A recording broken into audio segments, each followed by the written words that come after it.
CSIR നമുക്കറിയാം നമ്മുടെ ഒരു സോഷ്യൽ എഞ്ചിനീയറിംഗിന്റെ തന്നെ ഭാഗമാണ് CSIR എന്ന് പറഞ്ഞാൽ അല്ല അതിന് ചുക്കാൻ പിടിക്കുന്ന ഏജൻസിയാണ്. അപ്പോൾ CSIR-ുമായി ബന്ധപ്പെട്ട 34ഓളം പേറ്റന്റുകൾ കിട്ടി പ്രധാനമന്ത്രിയുടെ. അതെന്താണ്? പുതിയൊരു സംഭവം ബയോമെഡിക്കൽ വേസ്റ്റുകളും ഹോസ്പിറ്റൽ മാലിന്യങ്ങൾ നമ്മുടെ ബ്ലഡും ആന്തരികാവയവങ്ങളും ഉൾപ്പെടെയുള്ള ഈ വേസ്റ്റുകളൊക്കെ ഇന്നത്തെ ഒരു നിയമം അനുസരിച്ച് ഇപ്പോഴത്തെ ഒരു ഹോസ്പിറ്റലുകളുടെ റൂളൊക്കെ അനുസരിച്ചിട്ട് ഇത് 1500°C കത്തിച്ച് ഇൻസിനറേറ്ററിൽ കത്തിച്ച് കളയണം എന്നുള്ളതാണ് ഇപ്പോഴത്തെ നിയമം.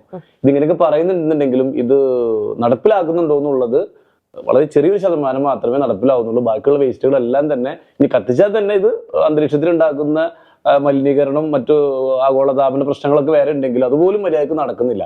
അപ്പൊ ഇതിനാണ് ഈ CSIR-ന്റെ ഈ ബയോമെഡിക്കൽ വേസ്റ്റുകൾ നമുക്ക് കൃഷിക്ക് ഉപയോഗിക്കാവുന്ന രീതിയിലുള്ള മണ്ണാക്കി മാറ്റുന്ന ടെക്നോളജിയാണ് CSIR ഡെവലപ്പ് ചെയ്തിട്ടുള്ളത്. ഇതിന്റെ കെമിക്കലിന് 27 പാറ്റന്റുകളും ഇത് പ്രോസസ് ചെയ്യുന്ന മെഷീന് 7 പാറ്റന്റുകളുള്ള ആ 34 പാറ്റന്റുകളാണ് ഇപ്പോൾ CSIR ഞങ്ങൾക്ക് കൈമാറിയിട്ടുള്ളത്.